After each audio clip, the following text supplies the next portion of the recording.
30 апреля на календаре, этот день настал, последний день апреля, а значит мы еще ближе становимся к чему? К долгожданному лету после нашей затянувшейся, затяжной самой по себе зимы северной. Ну а тем временем мы приветствуем всех, кто сейчас находится по ту сторону экрана. Вы смотрите «Утро Якутии» на телеканале «Якутия-24» НВК СХ. И это утро последнего дня апреля. Встречаем с вами мы, Дарья Анкехова и Павел Танин. Ну и, конечно, вся наша большая съемочная бригада. Да, впрочем, как и все дни этой недели, которая, по сути, сегодня второй день ее, этой недели. Рабочие праздники майские, вот уже завтра начнутся. Это череда очень длительная, продолжительная, с чем мы вас тоже, конечно же, поздравляем, потому что много традиций с майскими праздниками существует. Это и выезды на природу куда-то всей семьей. И вообще, в принципе, мне кажется, больше такой момент, что с семьями эти праздники обычно проводят. Все верно, но как всегда, в ближайший час у нас все самое интересное, последние новости, интересные гости, наши постоянные рубрики, полезные советы, ну и, конечно, такие небольшие какие-то идеи, возможно, для размышления, возможно, для обсуждения, поэтому, я думаю, просыпаться с нами – это очень хорошая возможность, такая уникальная. Классно просыпаться с нами, если вы не просыпаетесь с нами в телевизоре, то как у вас день вообще проходит, и понять не могу. Но, тем не менее, шутки шутками, а мы начнем, наверное, и, конечно же, по традиции в начале расскажем о том, что нас сегодня может ждать за окном. В центральных районах температура воздуха на 6 часов утра была на отметке -2 градуса. В Заречной группе до +9. В южных -2 +4, в Вилюйской группе 7 градусов тепла. В Нижнеленских -7 +4, в западных до 8 градусов выше 0. В Колыму-Дигирской группе улусов -15 +5, в Янских -12 +3. На северо-западе ожидается до +7 градусов. В Якутске температура воздуха на 6 часов утра была на отметке +2 градуса. Атмосферное давление 752 мм ртутного столба. Ветер западный от 1 до 3 метров в секунду. Сегодня днем переменная облачность без осадков. Ветер северо-западный от 3 до 7 метров в секунду. Температура воздуха ожидается до +8 градусов. Ну что, Паш, как я уже сказала, у нас есть такая добрая традиция. Мы в начале эфира зачастую, если у нас есть возможность, обсуждаем некие новости, допустим, которые можно было бы обсудить со своими близкими сейчас за чашечкой кофе. Например, одна из таких новостей, я думаю, что, в принципе, многие могут обсудить, от мала до велика, это следующая новость. Остатки «Титаника», затонувшего в апреле 1912 года, постепенно разрушаются под воздействием ржавчины, морской соли и глубоководных организмов. Ученые предупреждают, что это естественный процесс, который ускоряется благодаря бактериям, поедающим железо. В условиях, когда обломки могут вскоре исчезнуть, команды активно работают над созданием 3D-моделей корабля с помощью технологии лидар и фотограмметрии. Эта методика позволяет получать трехмерные данные из двухмерных изображений. Используя лидар и 700 тысяч снимков, команда создала полное изображение «Титаника» для документального фильма. В ходе исследования были обнаружены улики, подтверждающие рассказы выживших о столкновении с айсбергом. Также выяснилось, что некоторые котлы продолжали работать во время затопления, что свидетельствует о героизме инженеров, оставшихся на борту для помощи пассажирам. Посмотри, какая картинка.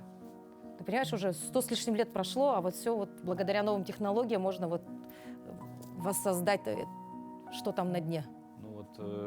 Они для этого ли все технологии создавались, чтобы создать «Титаник». Но на самом деле, конечно же, это больше повезло, что технологии появились. Почему бы ее не использовать? Потому что, наверное, «Титаник» — это какое-то все-таки знаковое событие. В истории такого больше и не было. И культурное в том числе, если, просто это же... Я не про фильм сейчас, «Титаник», я непосредственно про корабль, что это пересечение Атлантического океана.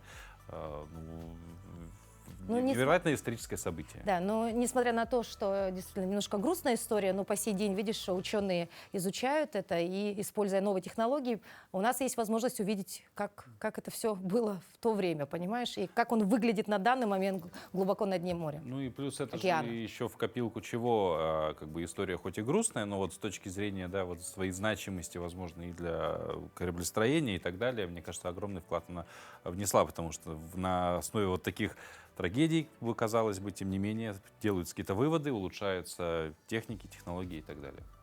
И у нас еще следующая новость. Это тоже опять про технологии. Да, потому что Илон Маск предложил ученым заняться созданием миниатюрного шерстистого мамонта для разведения в в качестве питомца. Такова была реакция миллиардера на известие об успешном генетическом выведении компании Colossae Bioscience 3 щенков давно исчезнувшего ужасного волка. Эти щенки созданы с использованием отредактированной ДНК серого волка и рожденных от суррогатных собак, соответственно, щенят. Представляет собой это очень значительный шаг в усилиях по обращению вспять процесса вымирания. Ужасный волк водился на просторах Северной Америки до 8-го тысячелетия новой эры. Идея Маска относительно мамонта может быть вполне реальной, потому что специалистам недавно удалось секвентировать значительную долю генома шерстистых мамонтов. Над воссозданием черт животного продолжают работать с использованием ДНК азиатских слонов. А вот генетик Джордж Черч отметил, что возвращение мамонта поможет восстановить в Сибири более здоровую экосистему. То есть, Паша, вероятнее всего, скоро у нас маленькие мамонты могут бегать дома в виде домашнего животного. Ты представляешь? Мы себе мамонта завели, да?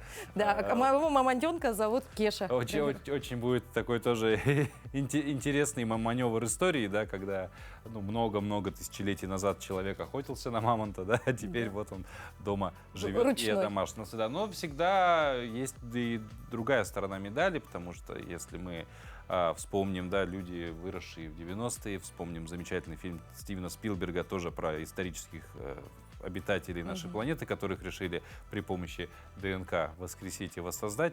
Ну, ничего хорошего там не вышло. Ну, ты знаешь, наука не стоит на месте, и, возможно, действительно, но если уже какого-то там ужасного волка получилось, Не смущает название, да, ужасный волк. Ужасный волк. То, в принципе, может быть, и мамонтов скоро, значит, воссоздадут. И, знаешь, ну а почему бы и нет?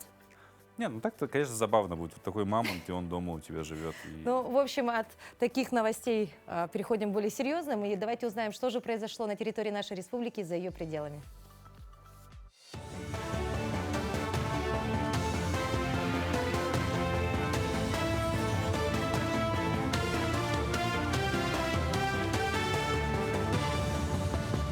Доброе утро! Расскажем актуальные новости к этому часу. Количество выданных ипотечных кредитов россиянам в марте текущего года снизилось в 2 раза по сравнению с аналогичным периодом прошлого года и составило более 51 тысячи. Сумма выданных ипотечных кредитов также снизилась на 50%. Также, по данным аналитиков, средняя сумма одного выданного ипотечного кредита составила около 4,5 миллионов рублей. Ипотечный портфель за год увеличился на 7,6% и составил более 21 триллиона рублей по состоянию на 30 марта. В рамках программы «Доступное арендное жилье» в Дальневосточном федеральном округе в Якутии до 2026 года планируется построить 1003 квартиры. Новое жилье появится в Нерюнгри, Алдане, Мирном и Якутске. В настоящее время в 13-этажном доме на 141 квартиру в Якутске ведутся отделочные работы и прокладка инженерных сетей. Готовность объекта составляет около 70%. Квартиры будут полностью благоустроенными. В них планируется заселить участников СВО и молодых специалистов. Благодаря субсидиям арендная плата будет значительно ниже рыночной. Программа реализуется в 11 регионах Дальневосточного федерального округа. В 9 регионах Дальнего Востока состоится «Бессмертный полк». Так, акция состоится в Якутии, Забайкалье, Хабаровском крае, Преамурье, Магаданской, Сахалинской областях, Еврейской автономной области, на Чукотке и Камчатке. В День Победы также пройдут военные парады. Во всех регионах Дальневосточного федерального округа осуществляется поддержка федеральных мероприятий, в том числе мобильная акция «Ура Победе», Всемирная школьная олимпиада «Великая Победа». А в ходе акции «Лучи Победы» будут подсвечены памятники, мемориалы и здания. В Бертусовском на слеге Усть-Алданского улуса поставили мемориальную доску памяти Николая Иванова, участника Великой Отечественной войны и сироте войны Марии Корякиной.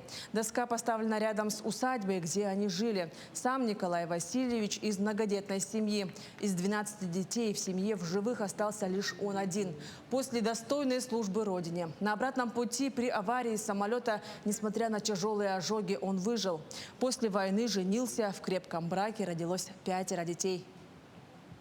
Мария Николаевна, мама, очень очень работала, молодая была. Она кем работала, даже мы не знали потом, когда выросли, наконец-то вспоминали, что она библиотекарь. И дружно, честно работали, жили хорошо. У них такая счастливая большая семья росла. В столице республики пройдут конные скачки, посвященные 80-летию Победы в Великой Отечественной войне. Зрелищное событие состоится 10 мая на ипподроме Агату в 14 часов. Пройдет 6 забегов, где примут участие лошади чистокровной верховой породы и лошади якутской породы, в том числе из Нюрбинского, Хангалахского и Намского районов. Победителей ждут призы, носящие имена героев Советского Союза. Жеребьевка пройдет на этой неделе. Открытие сезона обещает быть масштабным и зрелищным. Положение практически уже подготовлено. Будет 6 дистанций. Призы практически найдены. Героев Советского Союза и, может быть, героев СВО. Ну, скаковые лошади у нас работают по своей особенной программе. Жокеи, коноводы, тренера приходят на ипподром очень рано. Где-то в 4 утра, 5 утра. Начинается утренняя кормежка, уборка. В 12:00 они выходят на шаговку и на тренировку, на скаковую дорожку. До 4 вечера они тренируются. Потом лошадки ужинают и ложатся спать.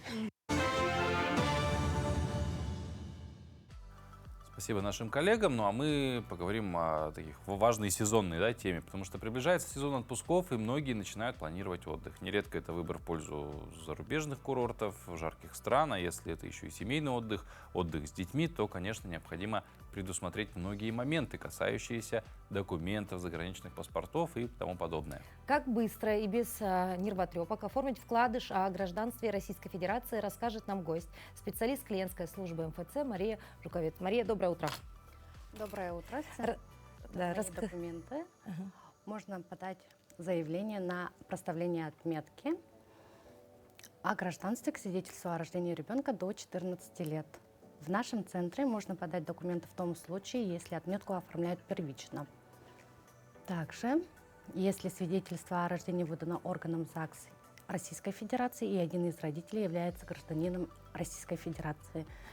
И в том числе, если свидетельство о рождении выдано иностранным органом ЗАГС или Российской Федерации, и оба родителя являются гражданином Российской Федерации. Заявление подается по месту жительства или пребывания, то есть по месту регистрации. Заявление нужно подавать в МВД или МФЦ по месту прописки. Если это районное подразделение, то необходимо подавать в районное подразделение. А какие с собой документы необходимы принести, предоставить? Паспорта обоих родителей, свидетельство о рождении ребенка. Если родитель в разводе или брак не зарегистрирован и общение не поддерживает, то необходимо написать заявление об отсутствии возможности предоставить оригинал паспорта второго родителя. Также свидетельство об установлении отцовства, если устанавливалось отцовство, свидетельство об усыновлении, если обращается усыновитель и также акт органа опеки, если обращается опекун. И анкета проверки гражданства, свидетельство о разводе, если родители находятся в разводе, и свидетельство о смерти, если второй родитель умер.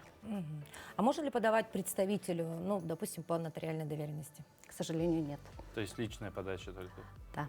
Заявление подает только законный представитель несовершеннолетнего до 14 лет. Ну а сколько рассматривается заявление? Потому что многие действительно последний, вагон пытаются запрыгнуть, вспоминают о том, что вот-вот скоро улетать, и вспоминают, что вкладыша этого нет. Многие родители, кстати говоря, именно так и поступают. И здесь важны сроки.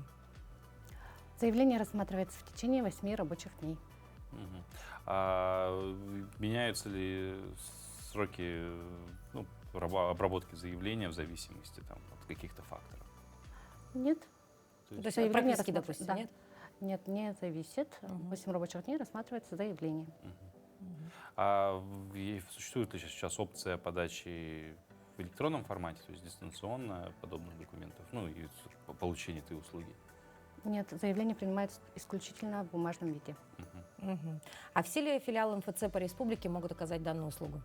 Да, рекомендуем записаться на прием по номеру телефона 8 800 100 ровно 22 16. Это региональный центр телефонного обслуживания, центра «Мои документы». Ну а в целом услугу можно получить в МФЦ, потому что в прошлом году это были только паспортные столы, так называемые. Да. В этом Да. году у нас есть возможность в МФЦ получать. Вероятно, также в паспортных столах где-то еще ее можно получить. Или вот только 2 пункта, где можно оформить этот вкладыш. Только 2 пункта. Мгм. Мария, спасибо большое за полезную информацию. А мы обращаемся ко всем родителям. Да? Возьмите на заметку, потратьте буквально немного времени, посетите МФЦ, сдайте все документы. И вот этот тот самый вкладыш, только я вот до сих пор не могу понять, где его использовать. Но он где-то, наверное, пригодится, да? Вполне вероятно, что где-то он нужен Ну, будет. пусть лучше будет, чем потом бегать и переживать за это, правильно? Ну, вот тоже правильный подход. Спасибо большое, Мария, и хорошего дня вам. Вот. Ну а путешествовать это, конечно же, всегда хорошо. Языки и путешествия неотделимы друг от друга. Нельзя сказать, что одно невозможно без другого. Однако умение говорить на местном языке может полностью изменить твой опыт. Даже минимальные знания языка помогут, если, допустим, вы не знаете, как добраться до места назначения, на какой автобус можно пересесть или как называется нужная остановка. И вот мы предлагаем изучать наш якутский язык вместе. Доброе утро! Ütü Сарсырда. Учусь Серда. Сегодня мы поговорим на тему досуг. Илленке. Аня, чем ты занимаешься в свободное время? Гуляю с друзьями, Так. играю во дворе. Мгм. А мультики смотришь? Да, Так. У тебя животные есть? да, ухаживаю за животными. Так. Мгм. Замечательно. Олусберт. Чтобы рассказать о своем досуге, надо выучить следующие слова и глаголы. Слушай и повторяй. Хорошо? Досуг. Илленке. Иленке. Это слово, состоящее из 2 слов. Иллен – свободный, кем – время. Дословно получается свободное время. Идем дальше. Книга, киниге. Киниге. Читаю, агабын. Агабын. Мультфильм, оюлук. Оюлук. Смотрю, көрөбүн. Köröbün. Животное, кыл. Kıl. Ухаживаю, караябын. Караябын. Друг, догор. Догор. Играю, ойнюбун. Онюбун. Двор, тахырджа. Tahırca. Гуляю, джарбаябын. Carbayabın. А теперь попробуем составить из них предложение. На досуге я читаю книгу. Слушай внимательно. Илленкеммер киниге агабын.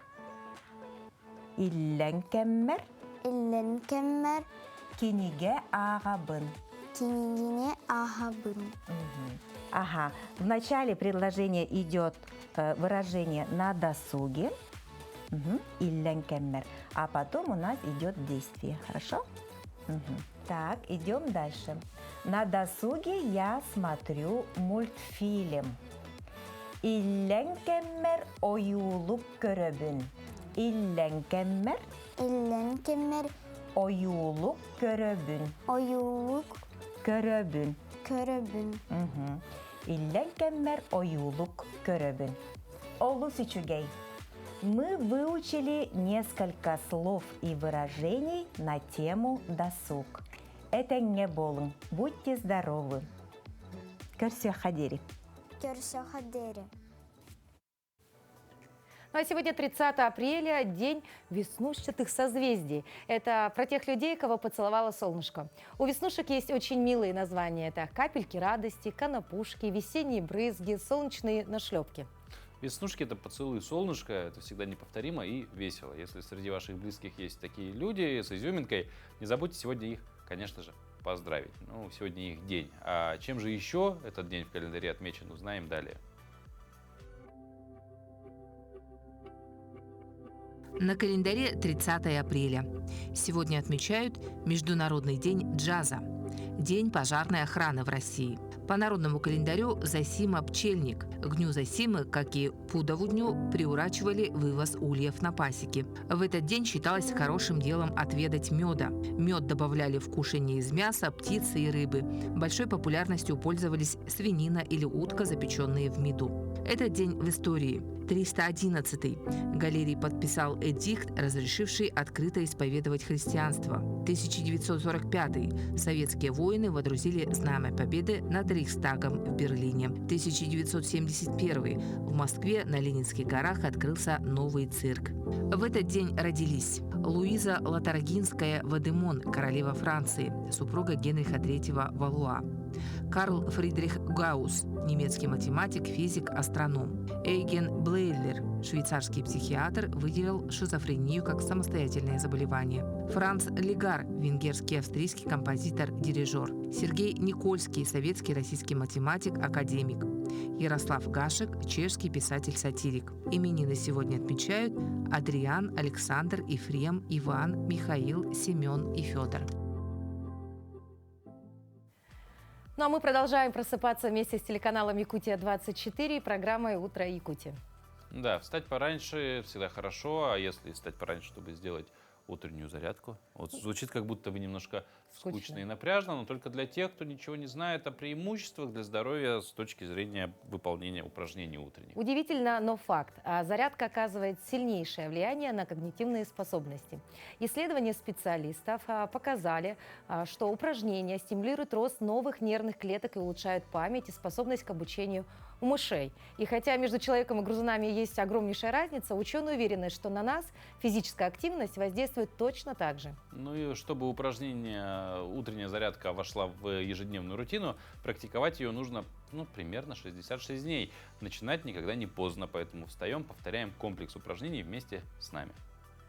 Всем доброе утро, меня зовут Мария Расторгуева, и у нас сегодня зарядка с акцентом на наш пресс. Итак, наше первое упражнение – бег в упоре. Упираемся на прямые ручки, ножки вытянули и на выдохе коленки к себе. Выдох, вдох, выдох, вдох. 20 повторений и начали. Раз, два, три, 4. Дышим. Выдох, вдох, выдох, вдох. 10. Раз, два, 3, 4, 5, 6, 7 и 8. Закончили. Следующее наше упражнение – скручивание лежа. Ложимся на спину. Ножки подняли, сгибаем в коленках, ручки за голову и крест-накрест. Касание на выдохе. Выдох, вдох, выдох, вдох. И начали.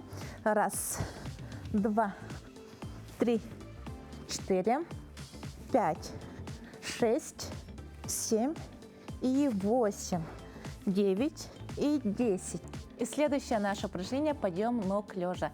Ложимся на спину, руки под таз, голову не отрываем от пола, ножки поднимаем на 45 градусов. И начали. Раз, два, 3, 4, 5, 6, 7, наверху выдох, 8, 9 и 10. И если вам не сложно, можете еще 10 раз повторить. Продолжаем работать над нашим прессом. Дальше ручки вытянули и касаемся ног. Ножки поднимаем и касаемся. Выдох, вдох, выдох, вдох. Повторяем 10 раз. Раз, два, 3, 4, 5, 6, 7, 8, 9 и 10. Кому не сложно, делаем еще 10 повторений. И в заключение мы сделаем растяжку. Так. Тянемся вперед, растягиваем наш пресс, дышим, выдох. Тянемся. Раз, два, 3, 4. Назад ушли. Раз, два, 3, 4. Еще раз. Раз, два, 3, 4. И последний раз. Раз, два, 3, 4. Я рекомендую вам делать эту зарядку каждое утро, и у вас будет плоский живот. Всем хорошего дня. Всем пока. Все больше и больше людей стали заниматься спортом. Ну, в частности, на улицах нашей столицы очень часто можно встретить утром бегунов, скандинавов. Ну и, конечно, утренние зарядки совсем скоро появятся на главных локациях нашей столицы. Массовые. Кстати, вчера мы о них говорили вместе с гостем нашей студии. Но вообще погода благоволит тоже для вот уличных каких-то активностей. Весна в разгаре, а впереди долгожданный сезон дач и отпусков. Но готовы ли ваши ноги к жаре, активным прогулкам и дачным нагрузкам? Если у вас есть признаки варикозного расширения вен, то не стоит откладывать лечение. Весна – это лучшее время для заботы о своих венах.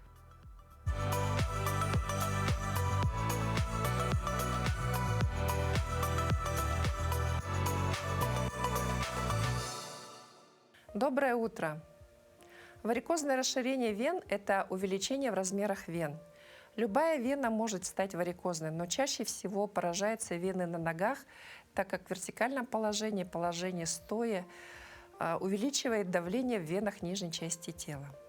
Для кого-то варикозное расширение вен и сосудистые звездочки – это просто косметическая проблема, но для многих людей варикозное расширение вен может вызвать тяжесть и отек нижних конечностей.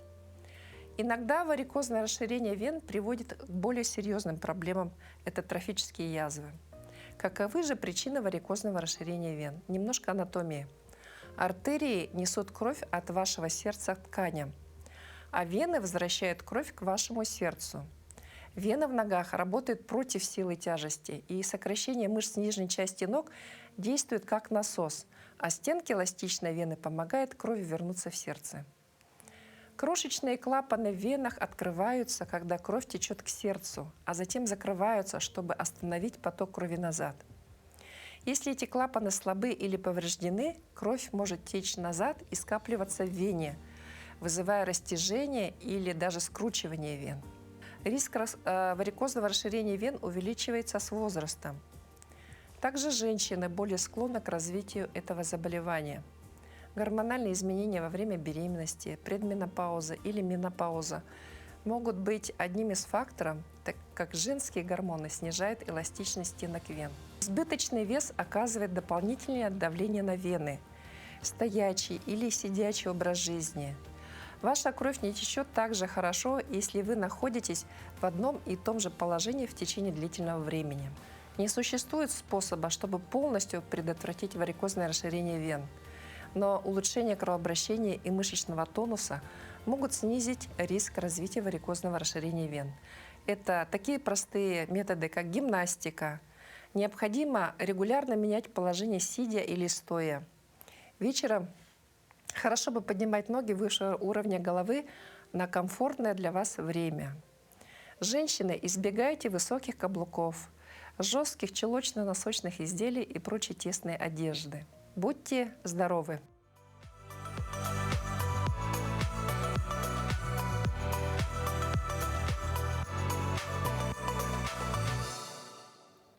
Ну, не забываем о том, действительно, что весна – это прекрасное время именно для того, чтобы позаботиться о своем здоровье, потому что, в принципе, уже потеплело, можно посетить поликлиники, это не настолько напряжно, на улице нет тумана, морозов. Ну и, собственно, впереди лето, поэтому мы все хотим быть здоровыми, бодрыми Да, и счастливыми. Летом просто времени не будет, потому что надо успевать ловить теплые дни. Помимо всего этого, весна – это, конечно, еще и лучшее время для пересадки комнатных растений. И постепенно, но уже заметно, как говорится, световой день увеличивается, солнце светит сильно и даже припекает иногда. И комнатные растения постепенно выходят из состояния покоя и готовятся к периоду вегетации. Успех пересадки комнатных растений во многом зависит от правильно выбранного горшка. Какой же лучше, пластиковый или глиняный? Таким вопросом задаются многие цветоводы. Ответ найдем в нашей постоянной рубрике. Доброе утро, уважаемые телезрители! Сегодня я хочу вам рассказать про правильный полив растений, потому что очень часто наши растения погибают из-за того, что либо мы их переливаем, либо не доливаем. Что такого в поливе, да, можно как бы подумать, но полив тоже имеет свои нюансы и особенности, о которых я хочу сегодня вам рассказать. Для примера я сегодня принесла растения в прозрачном горшке и на котором я хочу показать, как мы поливаем. Обычно мы поливаем чуть-чуть сверху, и, как мы видим, вода не проходит до конца, тем самым вода не увлажняет полностью все корни растений. Так, каким же образом нужно поливать? Берем и обильно проливаем растения до тех пор, пока вода не начнет литься с дренажных отверстий. Как вы видите, вот вода стекает, и здесь мы видим, что почва полностью увлажнилась. Тем самым корни наших цветов будут напитаны живительной влагой.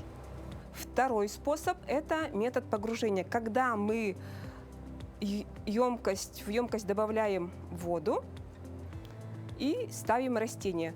То есть мы можем оставить растение в таком виде на полчаса, час, 2 часа, в зависимости от объема горшка, и заниматься своими делами. Таким способом лучше поливать вьющиеся длинные растения, потому что когда мы поливаем сверху такие цветы, влага не будет доходить до всех листьев и для всех веток. А когда растение будет у вас стоять в емкости, оно впитает столько влаги, столько воды, сколько нужно для растения, для того, чтобы оно нас радовало.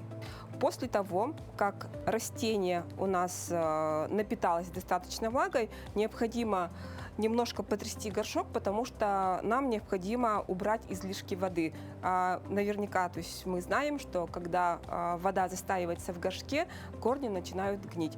Поэтому оттряхнули и поставили цветок на свое место. Ну а 10 апреля стартовала ежегодная акция благотворительного фонда «Память поколений». Значки с изображением красной гвоздики распространяются как символ памяти о событиях времен Великой Отечественной войны. Ежегодно средства от приобретенных значков направляются в фонд для помощи ветеранам. Подробнее в материале нашей программы. Благотворительная акция «Красная гвоздика» – это символ помощи ветеранам Великой Отечественной войны и других боевых действий. Приобретая значок «Красная гвоздика», вы помогаете ветеранам получить медицинскую помощь, протезы, слуховые аппараты, инвалидные коляски и другие лекарства. Валентина Ивановна, здравствуйте. Расскажите подробнее об акции. В нашей школе проводим эту акцию, и мы должны распространить эти значки. Эти значки будут приобретать наши родители, будут приобретать наши учащиеся, будут приобретать наши педагоги. Таким образом, мы будем вносить свою лепту в помощь нашим ветеранам. Акция «Красная гвоздика» – это возможность выразить уважение и благодарность ветеранам, а также привлечь внимание общества к их медицинскому обеспечению. Ксения Подобашева, Станислав Потапов, Якутск. В годы Великой Отечественной войны воины-якутяне проявили самоотверженность и героизм, сражаясь в самых тяжелых условиях. Они прославились как отличные снайперы, умелые разведчики, отважные артиллеристы, танкисты, летчики. И сегодня рубрика «История в кадрах» расскажет о двух героях Советского Союза – Николае Чусовском и Николае Степанове.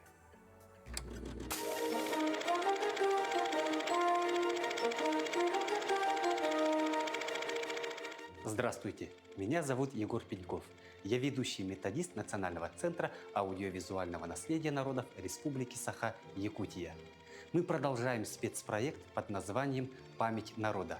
И сегодня «История в кадрах» расскажет о двух героях Советского Союза. На этих кадрах мы видим Николая Николаевича Чусовского. Николай Чусовской родился 10 мая в 1910 году в селе Антоновка в Нюрнбергском улусе.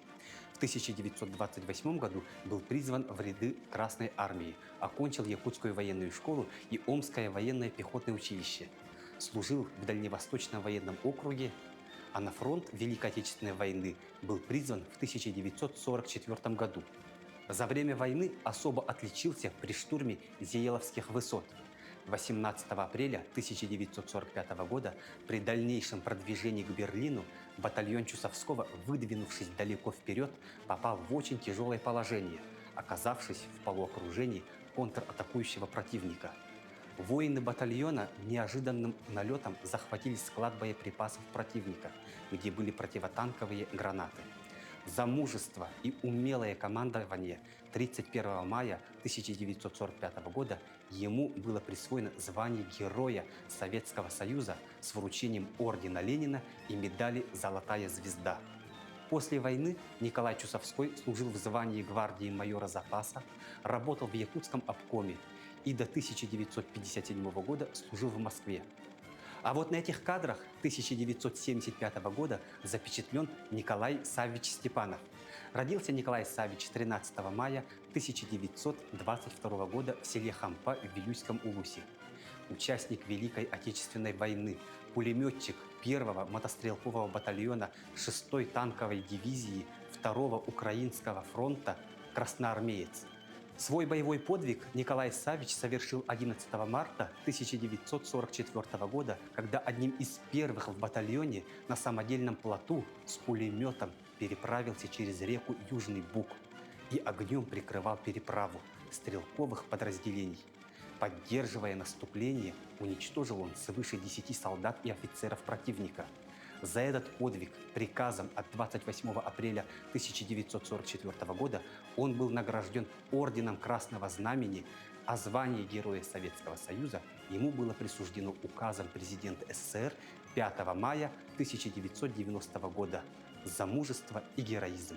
Мы преклоняемся перед героями Советского Союза, перед всеми, кто приближал великую победу, не щадя себя, своей жизни защищали Отечество.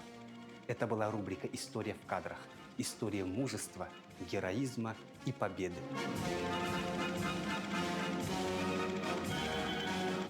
Уже на следующей неделе страна отметит юбилейную годовщину победы в Великой Отечественной войне. Эту дату знает каждый понимает ее важность, но так ли хорошо мы осведомлены о всех основных событиях этих лет? Ну, это вряд ли. Все-таки 4 года войны были наполнены огромным множеством имен, операций и прочих ключевых вещей, что в голове такое просто невозможно удержать. Во всяком случае, рядовому человеку, который досконально не изучает этот период, конечно, это будет сложновато.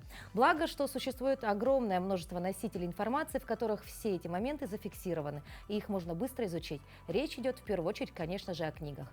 И об одной из таких расскажет наша книжная полка. Сегодня я бы хотела сделать небольшой обзор на книгу-энциклопедию, которая рассказывает о Великой Отечественной войне, датах, событиях, героях и якутских героях в эти годы. Внешнее и внутреннее оформление напоминает дневник или же кожаную папку. В первой части «Причины, даты, периоды» рассказывается о роковом утре 22 июня 1941 года. Во второй части «Сражения, битвы, операции» соответственно рассказывается о основных столкновениях на фронте. А в третьей части «Помним, гордимся, сохраним» рассказывается о героях и их подвигах. Также в конце книги есть небольшой сборник фронтовых песен на якутском и русском языках. Я рекомендую данную книгу, потому что Великая Отечественная война – это та тема, с которой должен быть знаком каждый. 30 апреля на стадионе «Юность» Северо-Восточный федеральный университет представит историческую реконструкцию событий Великой Отечественной войны. Патриотический экспо-фестиваль «Живая память» посвящен, конечно же, 80-летию Великой Победы и году патриотизма БУЗи. Участие в нем примут студенты и сотрудники учреждения, профессорско-преподавательский состав в том числе. А мероприятие пройдет в формате «Реальность прошедших времен», ощущаемый через физический опыт, связанный с созданием и работой исторических локаций, сообщает пресс-служба университета. Ну а чтобы не быть голословными и не томить вас ожиданиями, разузнаем все из первых уст. У нас в гостях начальник управления студенческого развития Северо-Восточного федерального университета Степан Слепцов. Степан, доброе утро. Доброе утро. Доброе утро. Ну вот расскажите немного о фестивале и что за интересный формат «Реальность прошедших времен». Ну, получается, этот экспо-фестиваль мы еще планировали в 2020 году, но из-за пандемии мы его перенесли. И в этом году мы реализуем нашу мечту. У нас 18 учебных подразделений на стадионе «Юность» покажет все события Великой Отечественной войны, начиная от полевой кухни, как люди шли на войну, как они были мобилизованы, как достиглась победа, какие шифровые использовали наша разведка и так далее. Вот все эти локации будут показаны на стадионе «Юность». Кроме этого, у нас после всех выставки будет еще и большое театрализованное представление на стадионе «Юность». И, конечно же, мы приглашаем всех жителей и гостей города Якутска, чтобы все активно приняли участие и посмотрели вживую, ощутили те самые времена. Ну да, ну хотя, конечно, сложно, наверное, будет прям вот так ощутить, но хотя бы чуть-чуть окунуться в ту атмосферу, есть уникальная возможность. Ну вот, тем не менее, да, кстати, вот говоря про зрителей, да, это всегда возможность как-то взглянуть относительно вот как будто бы вот прям вот здесь и сейчас данное событие тех лет. Другой вопрос участия в подобных, вот именно как с точки зрения, опять же, постановки, принятия участия в театрализованной постановке и так далее. Как вот такие акции, такие мероприятия, они на молодежь влияют? Ну, для молодежи все равно важно, ну, мероприятие становится для него важным, когда он сам принимает участие. И мы делаем такие мероприятия, чтобы студенты сами вниклись, принимали участие, сами стали теми людьми, которые там были их дедушки и прабабушки.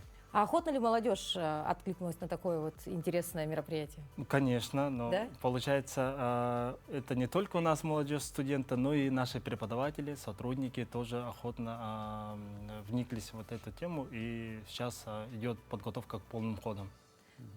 Но это уже сегодня будет, 30 апреля. Да. Во сколько начало? У нас сначала работа площадок в 3 часа, потом с 6 часов у нас начало театрализованное представление. Ну, берем на заметку, сегодня вот на стадионе «Юность» приходим, ну, если не можем в 3, хотя бы к 6, чтобы посмотреть на, вот, собственно, можно ли ее назвать реконструкцией? Конечно, это реконструкция событий Великой Отечественной войны, живая память. Но у нас коллеги из исторического факультета, у них была такая идея именно создать реконструкции, но немножко поменяли название на экспо-фестиваль, чтобы студенты и молодежь тоже вниклась и активно принимала в работу этих тематических площадок. А вот мы сейчас видим некоторые кадры. Это что, вот это тоже было какое-то такое интересное событие, да? Или это репетиция того, что будет сегодня? Это было у нас, получается, весной. Мы воссоздали реконструкции событий Великой Отечественной на там Ржев, под Ржевом вроде. Как сражались наши якутяне, мы создали это силами наших студентов и наших преподавателей и сотрудников. Ну, выглядит очень реалистично. Да. Но сегодня тоже тоже не будет меньше реализм нас да. ожидает. Но вот немного от самого фестиваля перейдем уже на такую общую тему. Уже неоднократно сказали про участие молодежи, да, про важность участия молодежи. И в этом году впервые была разработана программа развития молодежной политики, насколько нам известно. Вот расскажите, что в ней отражено, какие вообще по ней планируется реализовывать проекты. У нас программа развития молодежной политики была создана, как вы сказали, именно в этом году. Мы планируем принять участие на грантовой конкурсе среди вузов России. И одним из таких требований, изменений было то, что во всех вузах должна быть программа развития молодежной политики. У нас, если, например, раньше была программа развития вузов в целом, то мы в этом году создали именно программу развития молодежной политики. Там у нас получаются ключевые показатели и ценности для реализации молодежи, студента в экосистему вообще молодежной политики Российской Федерации. Там получается и духовно-нравственные ценности, и воспитательная деятельность, и все ключевые показатели, которые там есть по направлениям, да, мы должны достигнуть до 2036 года. И, согласно нашим стратегии развития молодежной политики в Российской Федерации и стратегии развития на Дальнем Востоке, мы должны достичь тоже хороших показателей, чтобы наша молодежь, наши студенты вниклись в экосистему молодежной политики. Степан, спасибо большое за то, что посетили наш эфир сегодня. Мы уверены, что молодежь в республике, как вы говорите, достигнет определенных показателей благодаря вот таким кураторам, как вы, и вашим коллегам.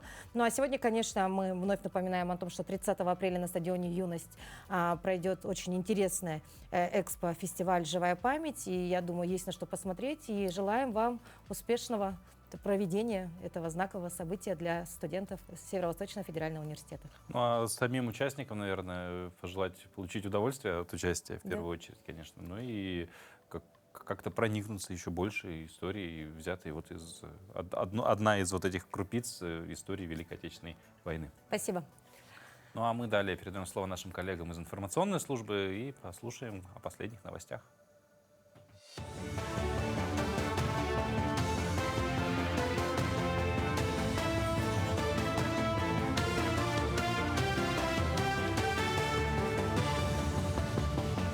продолжим рассказывать актуальные новости к этому часу. В Госдуму внесут законопроект о досрочном выходе на пенсию сотрудников МЧС. Сейчас право досрочного выхода на пенсию имеют сотрудники федеральных служб спасателей и пожарных. Законопроектом предлагается уравнять права сотрудников федеральных и региональных спасательных и пожарных служб. Спасатели федерального уровня, участвовавшие в ликвидации чрезвычайных ситуаций, имеют право выйти на пенсию по достижению 40 лет, либо при наличии стажа работы не менее 15 лет. Одна и та же работа, нагрузка, одни и те же риски, а льготы разные. Именно на это устранение этой несправедливости и направлен наш законопроект, отметили в Госдуме. По информации Республиканского отделения Социального фонда России, более 120 тысяч сертификатов на материнский капитал выдали семьям Якутии с начала текущего года. С индексацией размер выплаты после рождения первого ребенка составил 690 266 рублей. Если семья получает капитал впервые при рождении второго или последующих детей, предусмотрен сертификат на сумму 912 162 рубля. Соцфонд напоминает, выплату можно использовать на различные цели. В региональном техническом колледже города Мирный прошел чемпионат «Профессионалы». Особенно активно студенты и школьники участвовали в компетенции специалист по коллаборативной промышленности робототехнике с применением инструментов искусственного интеллекта. Конкурс был разделен на две категории – основная и юниоры. Участники решили практические задачи и прошли несколько этапов, включая проектирование, программирование и настройку роботов, что и позволило им проявить свои умения в реальных условиях. Победители конкурса примут участие в следующем этапе в Нижнем Новгороде. Было классно увидеть то, что ребята реально разбираются, реально хотят развиваться, получать какие-то новые знания. Задание было достаточно непростым для многих, так как некоторые ребята не так много работали еще с роботами, но все успешно справились, показали отличный результат. За свою карьеру я повидал уже немало чемпионатов и в роли участника, и в роли эксперта-наставника. Сам воспитал уже нескольких чемпионов России. Впервые якутские врачи внедрили методику визуальной опоры в оформлении своего стационара. Детское неврологическое отделение городской больницы номер 3 реализует проект визуальной поддержки. Так, на стенах стационара появились простые, но содержательные картинки. Предполагается, что таким образом дети с нарушениями развития смогут быстрее адаптироваться к больничным условиям. Изображения иллюстрируют распорядок дня, прием врача и другие действия, помогающие ребенку объяснить свое эмоциональное состояние. Как отмечают специалисты, проект уже показывает результаты. Подопечные отделения стали спокойнее, атмосфера в стационаре улучшилась. Ребята, которые проходят лечение без родителей, стали более открытыми, эмоционально спокойными. Ну и в целом у нас стало очень уютно. В республике в настоящее время проживает более 7 тысяч детей со статусом ребенок-инвалид. И, к сожалению, наблюдается тенденция к росту. В День республики в городе Вилюйске прошел отчетный концерт победителей конкурсов, учащихся ДШИ имени Жиркова. Это традиционное мероприятие, которое служит подведением итогов учебного года и показателем достижений обучающихся. В этот день развернулась выставка работ учащихся художественного отделения, а со сцены звучали произведения классиков и современных авторов. Во втором отделении концерта состоялась премьера музыкального спектакля Захара Степанова «Сказки старика Серкен Сехене». Музыкальный спектакль «Сказки старика Сехене» не раз исполняли мастера Якутского театра оперы и балета. А сегодня впервые в истории постановки спектакля ее героями станут сами дети. Пусть они еще не профессионалы, но их искренность и энергия – это то, что делает каждую роль уникальной. Безусловно, эта трудоемкая каждодневная работа наших преподавателей дала возможность юным артистам почувствовать себя частью большого искусства. На этом все. Хорошего дня и встретимся в эфире.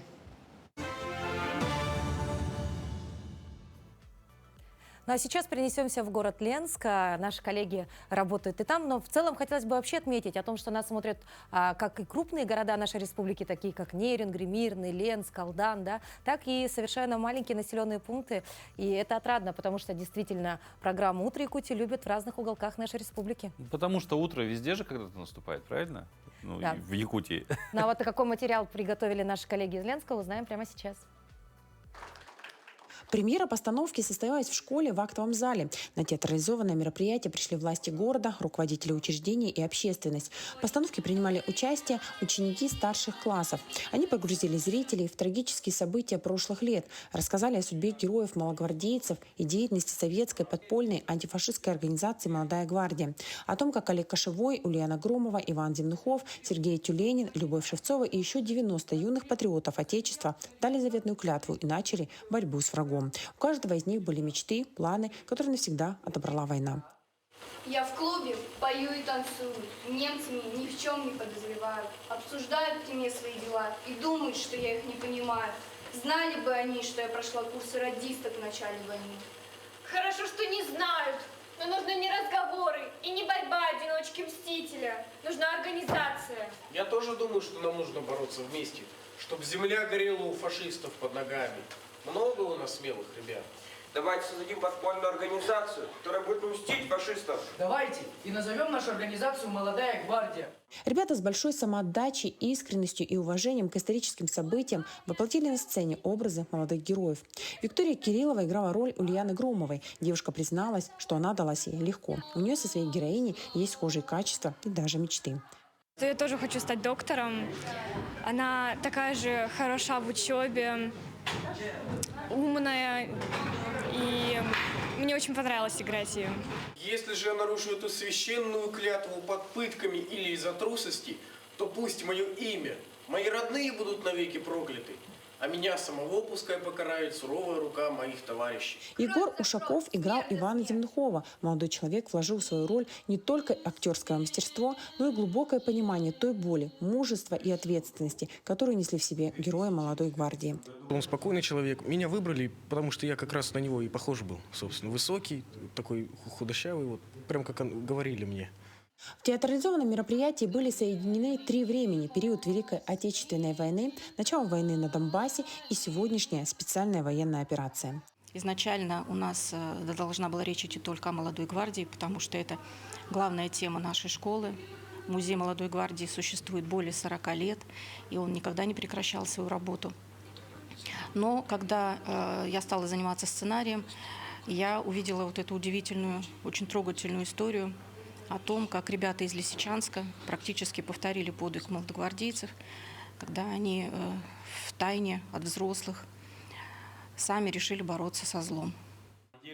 В конце постановки ребята рассказали о бойцах, находящихся в зоне СВО, и о погибших героях. Их память почтили минутой молчания.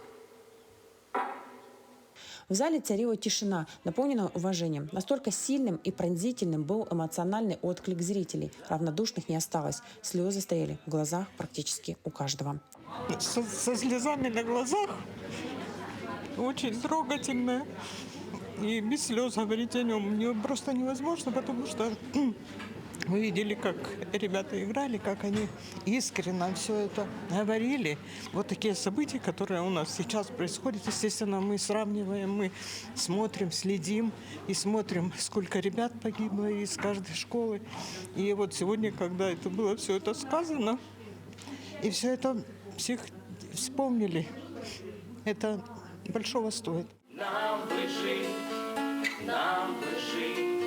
Слова благодарности заслуживают все – ученики, педагоги и все, кто принял участие в организации этого значимого события. Память жива, пока они говорят и помнят. Светлана Болеева, Виталий Андреев, Ленск. Знаешь, немного грустный такой сюжет, да, но в целом, если посмотреть глубже, ну, замечательно, ведь действительно школьники помнят, чтят и, соответственно, ну, нам передают, вот благодаря таким постановкам. Посмотри, какие реакции у взрослого человека. Вот я про реакции, да, хотел сказать, что отклик нашло, это самое главное. То есть даже помимо того, что какая история, какая тематика была поднята в рамках спектакля, ребята действительно хорошо справились со своей задачей, да, какую они перед собой ставили, ну, а может быть даже и превзошли то, что они планировали. Ну вот на такой ноте мы с вами, дорогие друзья, прощаемся. Прощаемся относительно надолго, потому что майские праздники вот уже завтра начинаются. А кто-то из вас, возможно, поедет на природу, кто-то проваляется в кровати. Я думаю, ничего страшного нет в том, какой бы вариант вы ни выбрали, потому что, ну, пора подзарядиться перед долгим-долгим летом, которым будем трудиться. Ну а если вдруг вам будет скучно, то предлагаем посетить наш телеграм-канал. QR-код вы видите прямо сейчас. Вам необходимо лишь отсканировать его и добавиться в нашу большую утреннюю семью. И, собственно, будет скучно, открывайте, посмотрите наши сюжеты, небольшие статьи. Или, возможно, предложите свои идеи. А вдруг даже, возможно, вы захотите стать героем нашего эфира уже в мае. И либо... тоже у вас это все получится. Ну а мы желаем вам отличных праздников, отличного сегодня дня. И, конечно же, до встречи в утренней нашей студии уже 5 мая. Увидимся. До новых встреч. Всего доброго.